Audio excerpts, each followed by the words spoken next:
যে পৃথিবীর পরিমাপ ছেড়ে যায় সেই পাগল। পাগলামি নিজেকে ভুলে যাওয়া। আর দুই ধরনের পাগল আছে তারা। একজন পাগল কামনার পেছনে পাগল, আরেকজন পাগল সত্যের পেছনে পাগল। একজন নিজেকে চায়, আরেকজন নিজেকে হারায়। আসসালামু আলাইকুম ভিউয়ার্স, আজ আমরা চট্টগ্রাম হযরত বায়েজিদ বোস্তামি মাজারে আছি। এখানে একজন লোক দাঁড়িয়ে আছেন যাকে মানুষ পাগল বলে। আজ আমি তাকে কিছু প্রশ্ন করব। বাবা, আপনার নাম, গোত্র এবং ঠিকানা বলুন।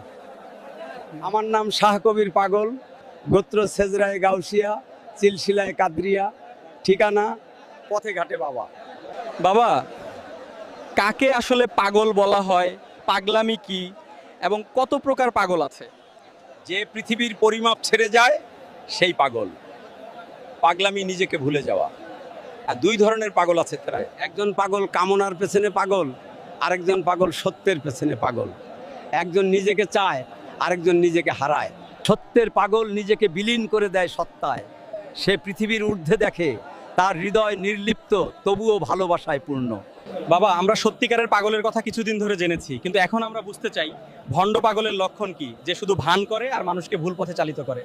একজন ভণ্ড পাগল বাইরের রূপ দেখায়, কিন্তু তার হৃদয় শূন্য থাকে। সে প্রশংসা, মনোযোগ এবং অনুসারী খোঁজে। এর মাধ্যমে আমরা আজকের পর্বটি শেষ করছি। ইনশাআল্লাহ আমরা আবার দেখা করব আরও অনেক না দেখা সত্য শুনতে। ততক্ষণ পর্যন্ত আল্লাহ হাফেজ।